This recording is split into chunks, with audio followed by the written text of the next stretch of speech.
말씀 나누겠습니다. 오늘도 우리가 읽은 것처럼 이게 이제 아주 지루한 반복인데, 욥의 세 친구가 지적을 하고 또 욥이 이제 반복적으로 대답을 합니다. 욥의 친구들의 지적은 뭐 똑같습니다. 잘못을 하지 않은 사람이 어떻게 어려운 일을 겪냐. 근데 너는 어려운 일을 겪고 있지 않냐. 그러니까 네가 잘못한 게 분명하다. 이게 이제 인과응보죠. 사실 인과응보는 성경에 나타나는 아주 중요한 하나님의 공의 중에 하나입니다. 심은 대로 거둔다. 이것도 이제 말씀이죠. 신명기에서 말씀하시는 복과 저주의 약속도 인과응보에 이제 기인하는 겁니다. 그렇게 볼 때 인과응보라는 것은 하나님이 세상을 다스리시는 방식의 중요한 한 질서이고 아주 중요한 원칙이 맞습니다. 그런데 우리가 욥기를 통해서 계속 살피고 있는 것처럼 하나님은 하나님 스스로 그것을 깨뜨리시죠. 하나님이 정하신 것을 하나님이 깨뜨리십니다. 하나님이 그것을 넘어서시는 거죠. 그걸 이제 초자연이라고 할 수 있겠죠. 사실 자연도 질서입니다. 근데 하나님은 그것을 깨뜨리시고 넘어뜨리시죠. 넘어가시죠. 대표적인 게 베드로가 물 위에 걸은 거 아닙니까? 사람은 물 위에 못 걷습니다. 중력 때문에. 근데 베드로는 걷죠. 한 번 걸었지만 예수님은 걸으시죠. 사람은 때가 되면 죽습니다.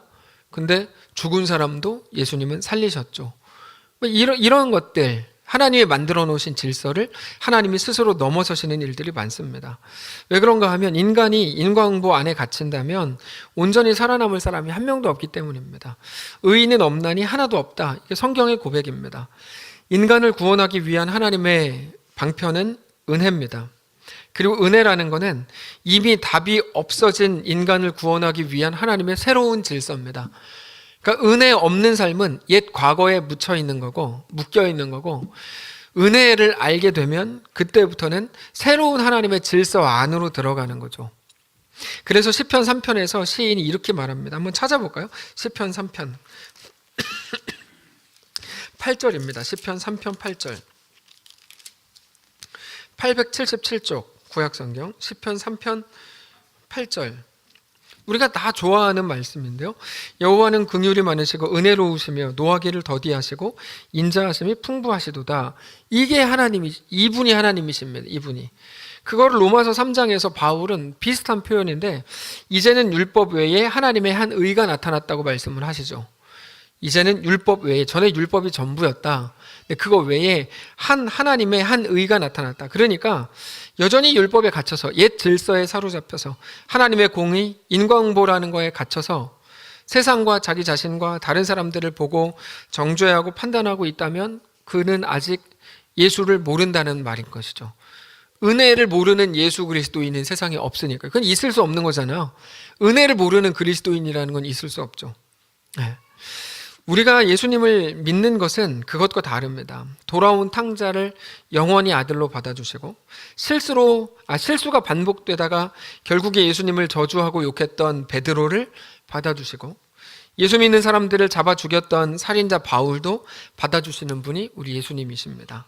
그렇게 볼 때 오늘 본문 그 23절 25장에서 등장했던 빌닷의 말은 이게 너무 안타까운 말입니다. 자, 지난주에 말씀을 드렸는데 욥기는 옳고 그름에 관한 문제가 아니라 하나님의 크심에 관한 문제다. 하나님의 크심에 관한 문제를 다룬다 말씀을 드렸죠. 하나님은 공의가 있지만 동시에 그거를 넘어서서 품어주시고 무한하게 안아주시는 크심이 있죠. 그래서 우리는 하나님을 거룩하신 하나님이라고 말합니다. 이 거룩에 대해서 너무 많은 사람들이 오해를 하고 조금 곡해하는 경향이 있습니다. 많은 사람들이 거룩에 대해서 율법적으로 도덕적으로 자꾸 풉니다. 거룩이라는 말을. 근데 거룩을 정확하게 풀면 이 구별한다는 뜻입니다. 구별됨. 이게 거룩이거든요. 구별됨. 그러니까 율법적이거나 혹은 도덕적인 어떤 뉘앙스가 있는 말이라기보다 구별됨이라는 뜻입니다. 그래서 이 거룩은 도덕성에 관한 말이 아니고 거룩한 누구와도 비교할 수 없는, 거룩하신 하나님은 누구와도 비교할 수 없는 하나님이라는 말입니다. 단순히 도덕성 이런 게 아니에요. 그러니까 우리와 비교할 수 없이 깨끗하시고 그렇게 크시고 그렇게 놀라우시고 그렇게 공의로우시고 그렇게 인자하시고 영원하신 하나님이 거룩하신 하나님이신 거죠. 우리는 이해할 수도 없지만 하나님은 모든 것을 가지셨고 모든 일을 행하실 수 있습니다. 그게 하나님의 가장 강력한 거룩입니다. 우리와 다른 거죠. 우리와 다른 거. 이게 이제 25장을 보면 이제 세 친구 중에서 빌닷이 나와서 마지막으로 욥에게 뭐라고 하고 권면을 하고 꾸중을 합니다. 내용은 반복적입니다. 야, 하나님께 불의가 있겠냐? 하나님이 틀리셨겠냐? 그렇지 않죠. 그러니까 너가 어려움을 당한다면 빨리 회개하고 용서 구해라. 왜 끝까지 우기냐? 이런 말입니다. 25장의 내용은. 그 말에 대한 욥의 대답이 26장, 27장인데 욥의 결론은 단순하죠. 아니다. 너의 생각과 다르다. 이겁니다. 자, 이제 두 가지가 나왔죠. 둘 다 옳은 거고 둘 다 사실입니다. 빌닷의 말도 옳고 욥이 말하는 것도 맞죠. 하나님은 공의의 하나님이시기도 하고 용서와 은혜의 하나님이시기도 하죠. 두 개는 같이 갈 수 없는 거거든요. 근데 어쨌든 둘 다 맞죠. 그래서 굳이 표현을 하자면 하나님은 신명기의 하나님이시기도 하고 동시에 시편 103편의 하나님이시기도 하죠. 자, 대답해 보세요. 질문할 테니까요. 어떤 하나님이 더 좋으세요? 신명기의 하나님이 더 좋으세요? 시편 103편의 하나님이 더 좋으세요? 대답해 보세요. 왜 대답 못 하세요? 신명기 하나님이 더 좋다 그러면 시편 103편의 하나님이 나와서 불을 내리실 것 같고 시편 103편의 하나님이 좋다 그러면 신명기 하나님이 나와서 칼로 우리 목을 칠 것 같아서 대답 못 하시죠. 이것도 대답 못 하는 게 기독교인들의 쫄보. 이렇게 하면 싸우자는 거니까 그만할게요. 자, 왜 대답을 못 하세요? 저는 당연히 시편 103편의 하나님이 훨씬 좋습니다. 훨씬 좋아요. 비교도 안 돼. 훨씬 좋아요. 네. 더 좋다는 표현이 이상하지만 진짜 더 좋아요.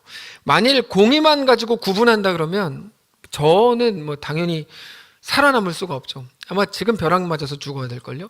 저뿐이겠습니까? 같이 죽겠죠. 우리가. 근데 하나님은 그렇게 일하시지 않죠. 하나님의 은혜를 보여주시는 것이 예수님입니다. 예수 이전에는 은혜라는 건 없어요.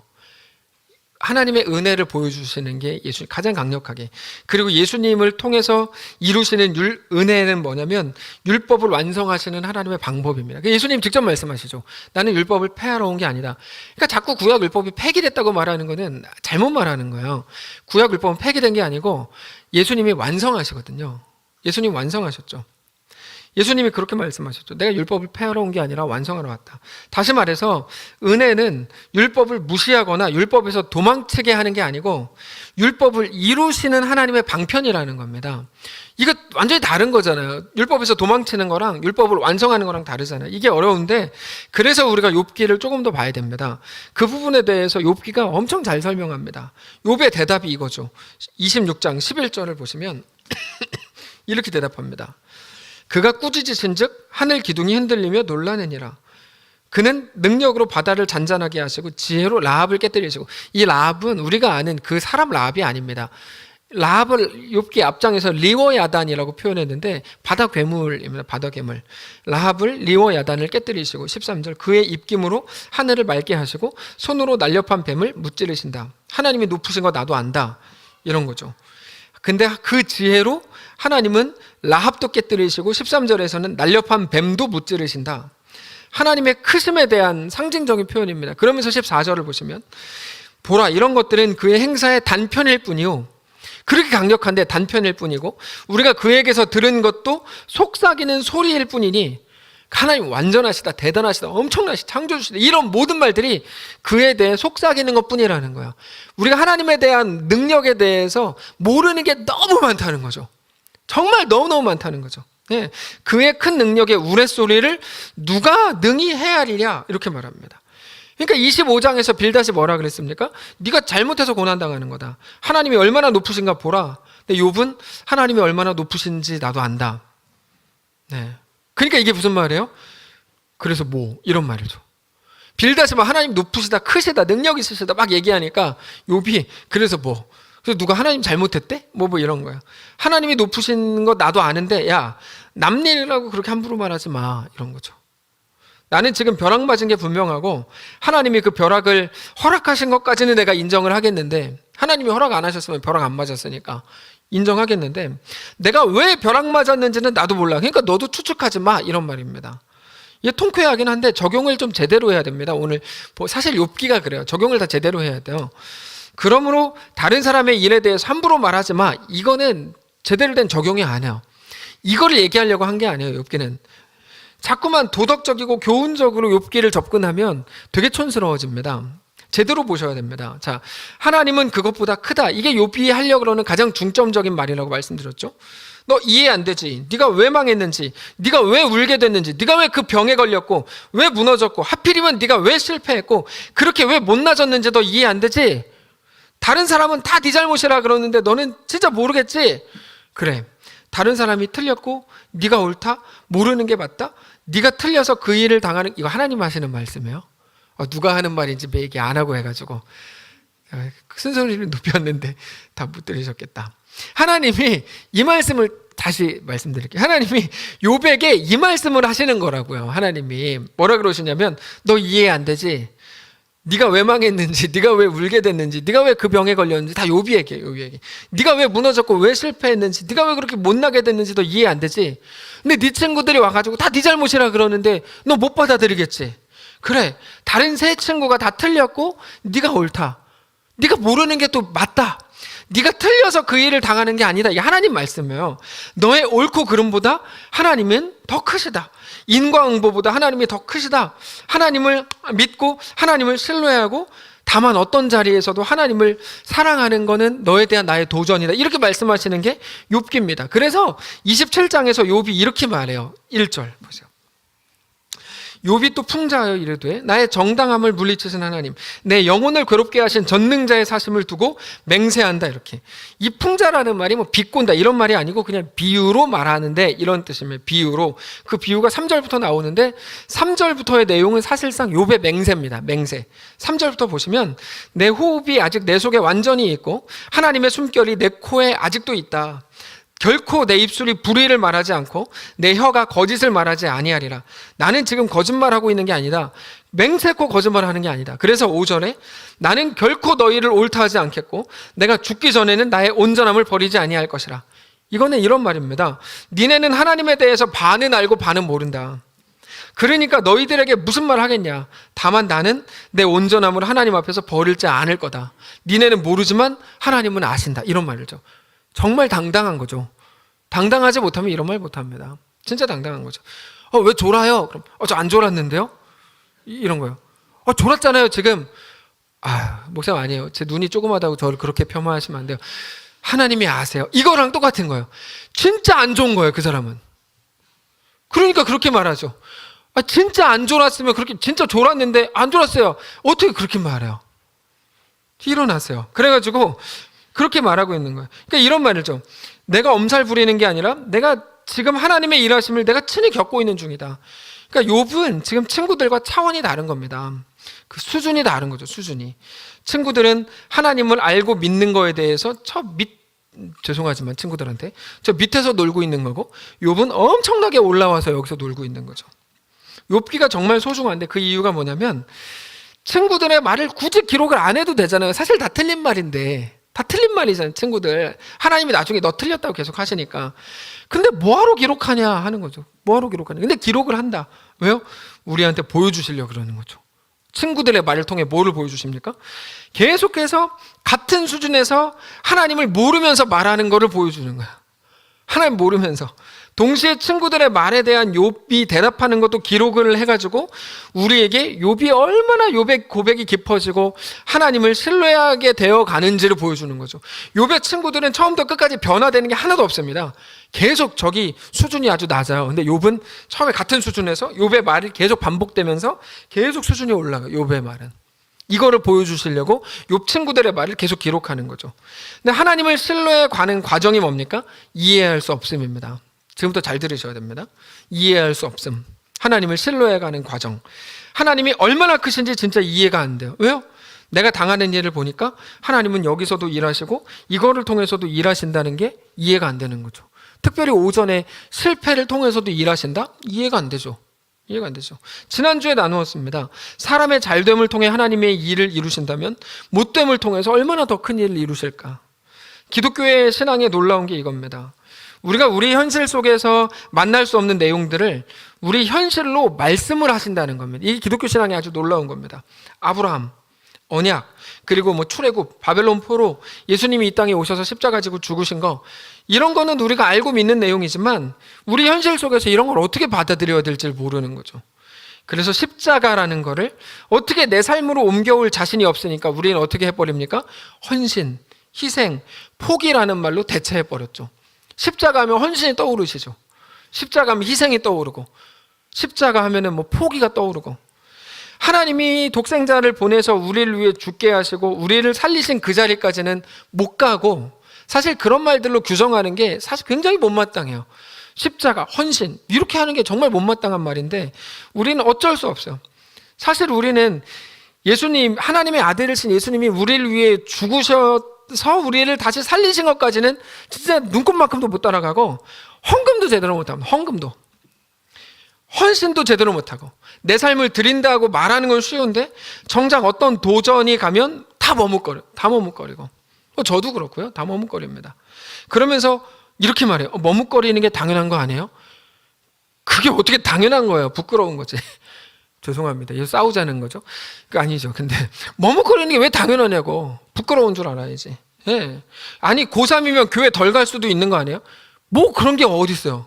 지가 안 나오는 거지. 아, 왜 목사님 설교 시간에 자기라고 하고 지라 그래요? 제가 자기라 그러는 건 제 아내밖에 없어요. 어디서 저한테 자기라고 말을 듣고 싶어 하세요? 지가 안 나가는 거지. 지금 내 상황이 이렇잖아요. 막 따져요. 예수님의 오심, 성육신, 십자가, 죽으심 이런 자리까지 우리는 못 가서 어떻게 합니까? 대충 타협해버립니다. 대충 타협해버려요. 근데 걱정하지 마십시오. 걱정하지 마세요.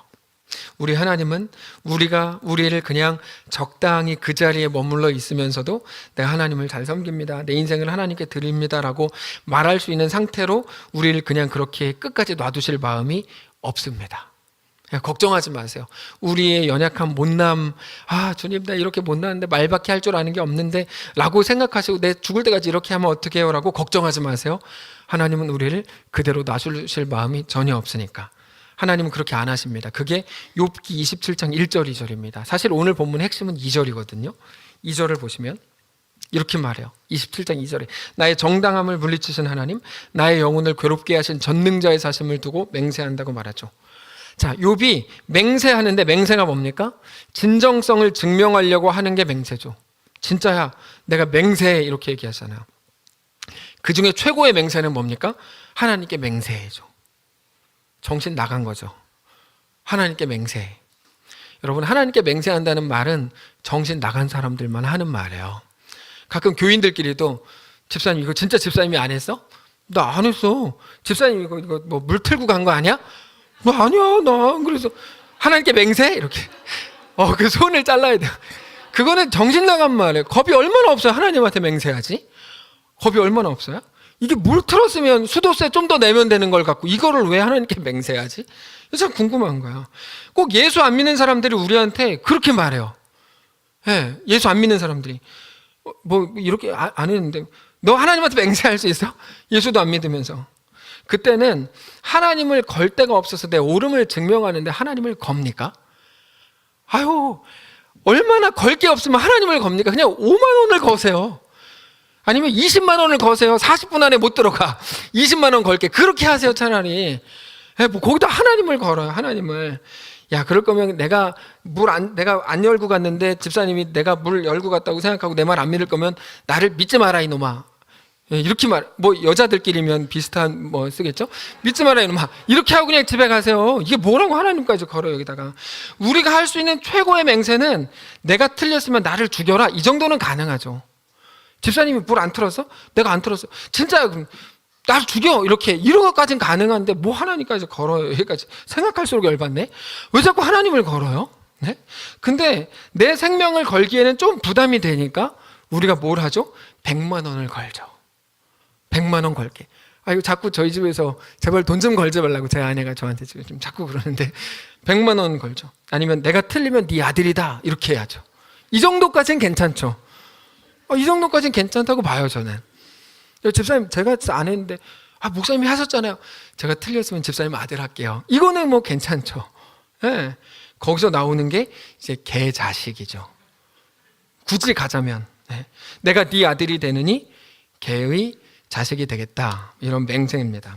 그러다가 더 크게 가면 내가 틀렸으면 나를 죽여라. 근데 오늘 본문에서는 욥이 어떻게 갑니까? 우리가 하지 말아야 될 그 맹세를 하는데 하나님께 맹세를 해요. 욥이 오늘 본문에서. 근데 어떤 하나님이라고 표현을 합니까? 나의 정당함을 물리치신 하나님. 이 표현이 재밌어요. 내 정당함을 물리치신 하나님. 난 잘못한 게 하나도 없는데 나를 괴롭혔다는 거죠. 내 영혼을 괴롭히신 하나님께 맹세합니다. 어떤 맹세하는 걸까요? 친구들이 욥한테 얘기하는 거야. 야, 하나님이 얼마나 높으신 줄 알아? 너 지금 뭐 하고 있어? 빨리 회개해. 그러니까 욥이 그래, 나 하나님이 얼마나 높으신 줄 알아. 나도 얼마나 위대하신 분인지 나도 알아. 하나님은 내 의의를 물리치시고 내 영혼을 괴롭게 하시는 전능자야. 하나님이 나를 그냥 내 정당한다도 나를, 내 정당함을 물리치시고 나를, 영혼을 괴롭게 하신 거라는 사실을 내가 하나님을 두고 맹세해. 이런 말입니다. 이게 되게 웃긴 말이죠. 근데 욥만 그런 말 하고 있는 게 아니에요. 시편 119편에도 동일하게 고백이 됩니다. 한번 찾아봅시다. 시편 119편. 시편 119편 75절.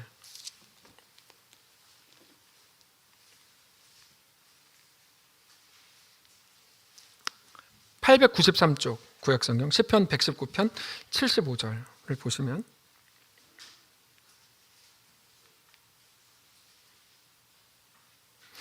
여호와여 내가 알거니와 주의 심판은 의로우시고 주께서 나를 괴롭게 하심은 성실하심 때문입니다. 이게 같은 말입니다. 무서운 말이죠. 다시 보세요. 여호와여 내가 알거니와 주의 심판은 의로우시죠. 주께서 나를 괴롭게 하심은 무엇 때문입니까? 주의 성실하심 때문입니다. 이런 말이에요. 주의 무엇이 성실하다는 거죠? 하나님은 하나님이시기를 중단하시지 않고 게을리하시지 않는다. 우리를 향한 하나님의 계획은 완전하시다. 근데 완전하신 그 계획은 뭡니까? 우리를 하나님의 온전한 백성, 하나님의 온전한 자녀로 만드시는 일이죠. 우리를 그냥 두실 수 없죠. 우리를 어떻게 그만두세요? 자녀 만드시겠다는데. 세상에선 이런 말이 있죠. 사람 고쳐 쓰는 거 아니다. 차라리 딴 사람을 써라. 뭐 이런 말이 있잖아요. 세상에서. 근데 하나님은 고쳐 쓰시죠. 이게 하나님의 특징이에요. 하나님의 특징. 결국 우리 욥기를 통해서 우리에게 무엇을 말씀하시려고 하는가 하면, 우리가 원하는 종교, 이 간단한 종교. 아까 오전에도 말씀드렸지만 내가 원하는 게 생기면 기도 열심히 해서 그거 얻어내고, 그리고 복받기 위해서 신한테 더 잘 보이고, 이런 식으로 내가 신을 부리는 게 세상 종교인데, 기독교인들도 자꾸 이런 식으로 얘기하는 사람 많아요. 아주 못된 사람들이죠. 신을 부리는 게 종교인데, 기독교의 하나님은 이런 종류의 것이 아니고, 하나님이 우리의 삶을 하나님의 뜻 아래에서 가장 완전하게 이끌어 가신다는 사실을 믿음으로 우리의 삶을 살아가야 된다는 게 욥기를 통해 말씀하시려는 겁니다. 우리가 고난을 당할 때 제일 듣기 싫은 소리가 뭡니까? 하나님의 뜻이 있겠지. 그렇죠. 신방 가가지고 그분이 막 교통사고 나가지고 병원에 입원했는데 손잡고 기도한 다음에 하나님의 뜻이 있겠죠. 제일 듣기 싫죠. 하나님이 의로우신 분인데 하나님이 아무 생각 없이 그 일을 허락하셨겠냐? 근데 그 말은 다른 사람에게 쓰는 말이 아니라 자기 자신에게는 써야 되는 말입니다. 우리가 고난 당할 때 스스로에게 말해야죠. 하나님의 뜻이 있겠지. 오늘 본문에서 욥이 한 말이 그 말입니다. 나의 정당함을 물리치셨고 나의 영혼을 괴롭게 하신 전능자 하나님, 주께서 나를 괴롭게 하신 것은 성실하심 때문입니다. 이건 비꼬는 게 아니라 하나님을 진짜로 믿는다는 거거든요. 그 하나님을 내가 진짜 믿습니다. 나는 지금 하나님의 완전한 계획 속에 있고, 그러므로 어떤 고통도 하나님의 사랑에서 나를 끊을 수 없다는 고백을 하고 있는 중입니다. 그리고 하나님은 그 고백을 오늘 우리에게 보여주시려는 것입니다. 우리가 신앙생활할 때 만족할 만한 내용이 없다는 거죠. 뿌린 대로 거두기를 원하는데 나는 뿌린 것보다 못 거둔 것 같으시죠. 대부분 뿌린 것보다 못 거둔 것 같으시죠. 다른 사람은 뿌린 것보다 많이 거둔 것 같으시죠. 그래서 이 보상체계가 우리는 마음에 안 들어요. 하나님의 보상체계 하여튼 마음에 안 들어요. 근데 그냥 그렇게 인정하면 되는데, 하나님의 일하심은 내 생각과 다르다. 이게 인정인데 그 인정이 안 되고 어떻게 됩니까? 내가 잘못했구나로 간다는 게 문제입니다. 자, 요거 아주 중요하니까 다시 말씀드릴게요. 기독교인들의 문제. 하나님의 일하심은 내 생각과 다르다로 가야 됩니다. 모든 일에 있어서. 근데 자꾸만 뭘로 간다고요? 우리가 내가 잘못했구나, 내가 부족했구나, 내가 죄를 지었구나, 내가 뭔가 잘못하고 있구나로 간다고요. 좀 이상하죠. 그렇게 가도 되는 거 아닌가? 그래야 회개를 하지. 이렇게 자꾸 생각이 되시죠. 그래서 이 말이 이상하게 들리실 거예요. 제가 조금 더 가볼게요. 우리의 문제는 뭐냐면, 하나님의 일하심은 내 생각과 다르다가 아니라 자책으로 계속 가는 거예요. 자책으로 계속 가고, 그러니까 어떻게 됩니까? 나를 만드신 하나님을 이제 원망하게 되죠. 사실 하나님의 크심, 내 생각보다, 내가 생각하는 신앙과 삶의 원리보다 하나님이 더 크신 분이라는 사실을 인정하면 모든 게 머릿속에서 다 해결이 되는데, 물론 해결된다는 말이 이제 마음에서 정리가 된다는 거지 실제로만 해결되는 건 아닙니다. 근데 해결이 안 되니까 상황은 그대로고 뭐가 뭔지 모르겠고 하나님의 크심을 인정을 안 해서 막 이게 헷갈리는 건데, 이해가 안 되는 건데, 그래서 어떻게 됩니까? 적당히 포장하게 되죠. 이게 여기서부터 이제 문제가 되는 거예요. 그러면 특징이 있어요. 기도가 멋이 없어서요. 죄송한데 혼자 기도하는 내용을 잘 보세요. 그분들의 기도는 멋이 없었어요. 멋이 없는 기도가 뭔지 아세요? 세계 평화. 모여서 같이 기도하는데 세계 평화를 기도해요. 이건 아주 멋이 없는 기도. 아주 그냥 멋이 없는 기도예요. 정치의 안정, 인류의 행복을 위해서 기도하기 시작해요. 왜냐하면 현실성이 다 떠나버리는 거예요. 이분들은 다 떠나버려요. 예. 근데 사실 여러분 기도하면 그런 기도 할 시간이 없어요. 욥기를 보십시오. 욥이 언제 세계 평화를 위해서 언제 기도했어? 언제 기도하냐고. 예? 다윗이 사울한테 쫓겨서 죽을 것 같은데 이런 기도해요? 할 시간도 없어요. 그저 자기 아픔과 이해할 수 없는 고통 속에서 그 길을 오늘을 걷는 게 유일한 기도죠. 굉장히 현실적이죠. 기독교는 정말 가장 현실적이에요. 성도 여러분, 기도는 자기를 더 씻어서 내가 흠이 없게 만드는 싸움이 아닙니다. 기도는 내가 하나님께 답을 드리는 싸움도 아닙니다. 그렇게 해서 하나님을 움직이는 싸움도 아닙니다. 한국 교회 안에 있는 기도에 대한 심각한 오해가 바로 그거죠. 기도는 뭡니까 그러면? 하나님께 맡기는 싸움이죠. 하나님께 맡기는 싸움. 그 싸움을 기도를 통해서 자기 자신과 하는 거죠. 하나님한테 못 맡기는 거예요. 우리는 죽어도 못 맡겨. 진짜 죽어도 못 맡겨. 죽으면 맡길래나? 해서 죽어도 못 맡겨요. 하나님께 못 맡겨요. 근데 하나님께는 그 싸움할 힘을 구하는 거죠. 주님, 내가 주님께 못 맡깁니다. 맡기게 도와주십시오. 모든 문제를 정말로 하나님께 맡겨드리는 싸움. 근데 그게 안 됩니다. 매일 불평이 되고 원망이 되고 자책이 되고, 하나님 나를 왜 이딴 식으로 만들었습니까? 이게 되죠. 그래서 그 싸움을 하는 게 기도죠. 무엇에 맡깁니까? 하나님의 성실하심, 나를 향한 완전한 사랑, 하나님의 신실하심에 맡기는 거죠. 여러분, 이건 체념과 다릅니다. 믿는 거니까. 사실 제일 쉬운 건 죽어버리는 겁니다. 죽는 게 제일 쉽습니다. 그래서 욥이 처음에 3장에서 하나님께 했던 기도가 그겁니다. 차라리 죽여주십시오. 그 기도하거든요. 죽으면 끝이죠. 그런데 죽으면 아무 가치도 없고 어떤 생명도 없고 어떤 구원도 없고 어떤 명예와 영광도 없죠. 그래서 말 그대로 죽으면 고통이 끝이 아니라 죽으면 진짜 끝이죠. 돌이킬 수가 없죠. 가장 저주스러운 일이죠. 아까 권병철 지사님께서 2부 예배 때 기도하실 때 제일 처음에 이렇게 기도하셨어요. 오늘 살아서 주님을 찬양할 수 있게 하시면 감사합니다. 근데 살면 그게 기회죠. 오늘을 살아갈 수 있고, 실수했어요?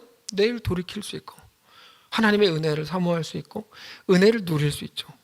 죽으면 진짜 의미에서 진짜 끝이죠. 네. 죽으면 끝인데 그게 최악입니다. 근데 고통은 어떻습니까?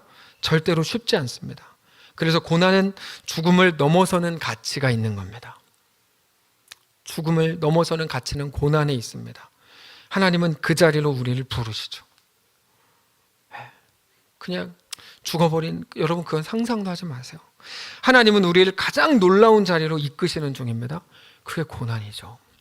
그래서 욥기를 가장 잘못 이해하는 사람들의 반응은 꼭 이렇게 질문하는 거예요. 목사님, 그래서 욥이 나중에 어떻게 됐는데요? 이게 이제 궁금한 거죠. 욥이 어떻게 됐는데요? 2배의 축복을 받았어요? 그러면 됐네요. 이게 욥기를 제일 잘못 보는 분들인 거죠. 욥기는 과정을 보여주시는 거거든요. 사도행전도 마찬가지예요. 그래서 로마 황제한테 갔대요, 못 갔대요? 이거는 핵심이 아닌 거라니까요. 핵심은 뭐라 그랬습니까? 로마로 가기 전까지의 모든 과정이라고 오전에 말씀드렸잖아요. 우리가 회개하고 돌아와야만 만나주시는 게 아니고 지금 우리와 함께 하신다 말씀드렸죠. 죄 안 짓고 옳고 나쁘지 않은 자리에 있어야 우리를 받아주시는 게 아니라 뭡니까? 지금 우리와 함께 하신다. 네. 당장 야곱이 하나님의 약속을 받은 게 언제인 줄 아세요? 언제입니까? 형한테 사기치고 죽을까 봐 도망칠 때, 그때 약속을 받아요. 재밌죠? 창세기 읽어보세요. 야곱이 형한테 사기치고 도망칠 때 그때 언약을 받는다니까요. 재밌어요. 근데 그거를 이해를 못해요. 그러니까 매일 무슨 소리 합니까? 구역예배만 가면, 요즘에 구역예배를 안 하죠. 그렇다고 구역예배 가지 말라는 건 아닌데, 그런 말은 아닌데, 하여튼 뭐 모임만 있으면 무슨 얘기를 합니까? 매일 옳아야 되고 매일 잘나야 되고, 맨날 이런 얘기만 하는, 기독교인들 모이면 맨날 그런 얘기만 하는 거예요. 옳아야 되고 잘나야 되고. 근데 성경은 그렇게 말하지 않습니다. 기가 막힌 자리에서 우리와 함께 하시는 분이라고 말씀하시는 게 욥기죠. 예수 믿는 거는 그렇게 간단한 문제가 아니다. 생각보다 훨씬 깊다. 항상 기적 속에 있다. 어떤 기적입니까? 죽을 것 같은데 안 죽는 기적이죠. 죽을 것 같은데 뭐라고 오히려 말씀하십니까? 그 길을 걸어라. 내가 너와 함께 하니까 괜찮다. 이렇게. 아까 점심 때 식당에 갔는데 밥 한 공기 더 주세요. 근데 밥이 나왔는데 너무 뜨거웠으니까 희찬이 엄마가 어떻게 했냐면 너무 뜨거우니까 바로 이렇게 집어던지더라고요. 깜짝 놀랐어요. 네, 옷 이렇게 딱 집어던져가지고. 네. 근데 우리는 죽을 것 같은데 하나님은 뭐라고 말씀하십니까? 그 길을 걸어라. 이렇게 말씀을 하시죠. 그러니까 기적인 거예요. 내가 너와 함께 하니까 괜찮다. 이 기적 속에 있는 게 예수를 믿는 현실이죠. 그래서 다윗이 시편 40편에서 이렇게 말합니다. 이것만 찾고 마칩시다. 시편 40편.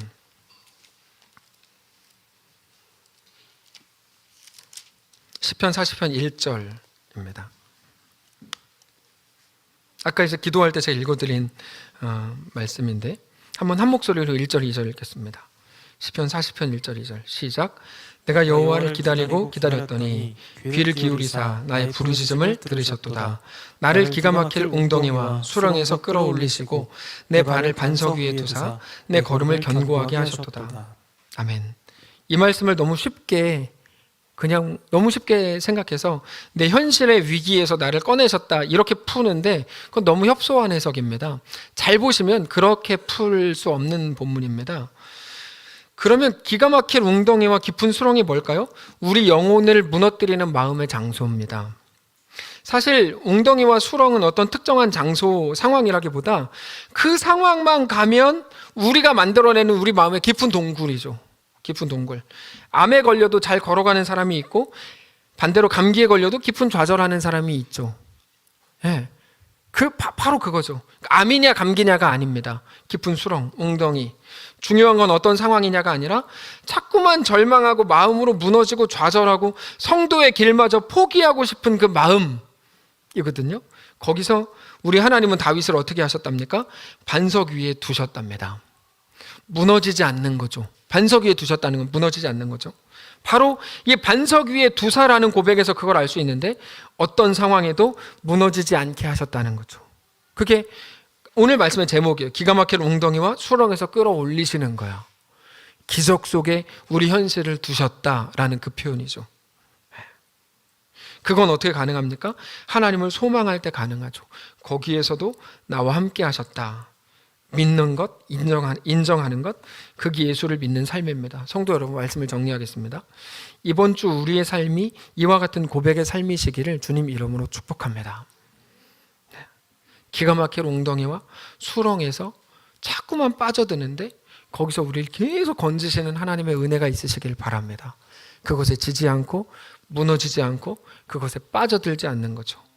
이번 한 주 우리의 삶을 정말 잘 준비하시기 바랍니다.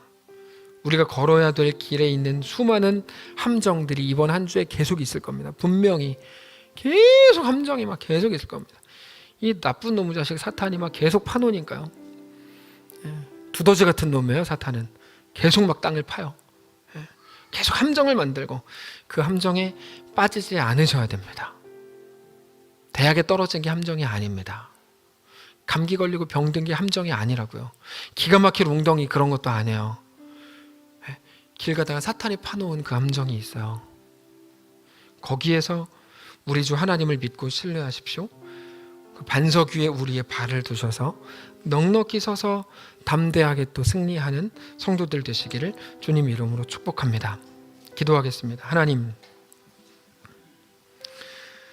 두려움으로 꽉 차 있는 이번 한 주 우리의 삶에 성령님 임하셔서 기가 막힐 웅덩이와 수렁에 우리가 빠진다면 늘 건져주시고 그 어떤 것에도 지지 않고 하나님을 사랑하고 인정하게 하옵소서. 자책과 원망과 불평이 전부가 되지 않게 하시고 하나님의 생각은 내 생각과 다르다. 그 인정이 우리 삶을 꽉 채우게 하옵소서. 그렇게 주님과 믿음으로 동행하게 하시고 그 어떤 것에도 흔들림 없이 하나님의 백성으로 넉넉히 그 길을 걸어갈 수 있도록 인도하여 주옵소서.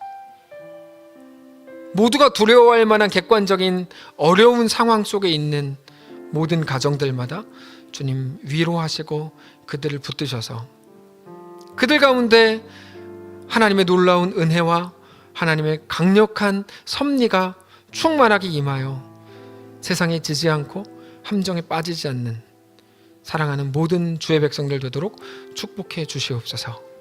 감사드리며 살아계신 예수님의 이름으로 기도합니다. 아멘. 이제는 우리 구주 예수 그리스도의 은혜와 하나님 아버지의 다함없는 사랑과 성령의 교통인도 역사 위로 함께 하시는 은사가 주를 바라보며 예수를 인정하고 하나님을 인정하고 하나님의 생각은 나보다 크다, 나보다 옳다, 하나님은 나보다 나를 더 사랑한다 늘 고백하며 함정에 빠지지 않기를 원하고 주와 동행하기를 소원하는 사랑하는 모든 성도들 머리머리 위에 그들의 가정 위에 사랑하는 교회 위에 이제로부터 영원까지 함께 계실지어다. 아멘.